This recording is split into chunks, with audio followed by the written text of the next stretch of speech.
even. Is that what speaking in tongues is? And often almost all speaking in tongues is actually about an overcloaking of a spirit starting to babble in a different language.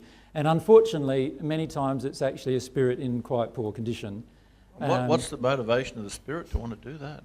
Well, the motivation of the spirit is to get some connection to the earth and have some power over people. The motivation of the person is to get the approval of their audience and feel like they're full of the Spirit, when in reality they're full of a spirit, but it's just not the Spirit they're hoping it is, right? So they're actually not full of the Holy Spirit or God's Spirit. See, and there's also a misconception of God's Spirit itself.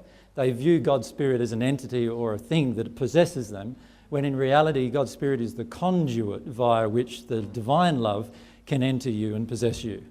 So the reality is a lot of these false beliefs then manipulate what happens in the service, and as a result of that, many people misconceive what's going on, and they allow things that are actually sometimes quite damaging to their own soul and to themselves.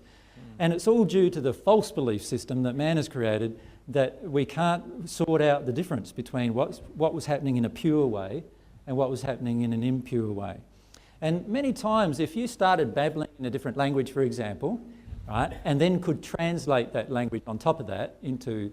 Now, a lot of people might go to you to do that, right? But can you see how your own addiction to power or glory or all these other kind of things can hook into that? And before you know it, you've got an audience who are listening to you. And imagine there was a congregation who knew you quite well. They'd always be looking at you to have this emanation of the Spirit come out of you, and all of a sudden you change and you become a different person, say all these words, and everything. One goes, wow, isn't she amazing? She must be really connected to the Spirit, you know. And in reality, all that's happening is she's a medium who happens to be in that moment connecting to a spirit of various conditions. And this is the damaging thing about a lot of what goes on, is that because no one really understands the full truth of what's going on in the service itself, there's a lot of acceptance of what's going on without actually looking at what's behind. When you can see the spirits who are present, then you can see actually there are bright spirits present many times, but there are also quite dark spirits many times present as well. And it just depends on the person's individual soul condition as to which one of those spirits connects to them individually, and also what that spirit then does while they take possession of the person. And in reality, what a lot of these religions condemn, which is spirit possession, which they condemn quite strongly, they are actually demonstrating in their own services.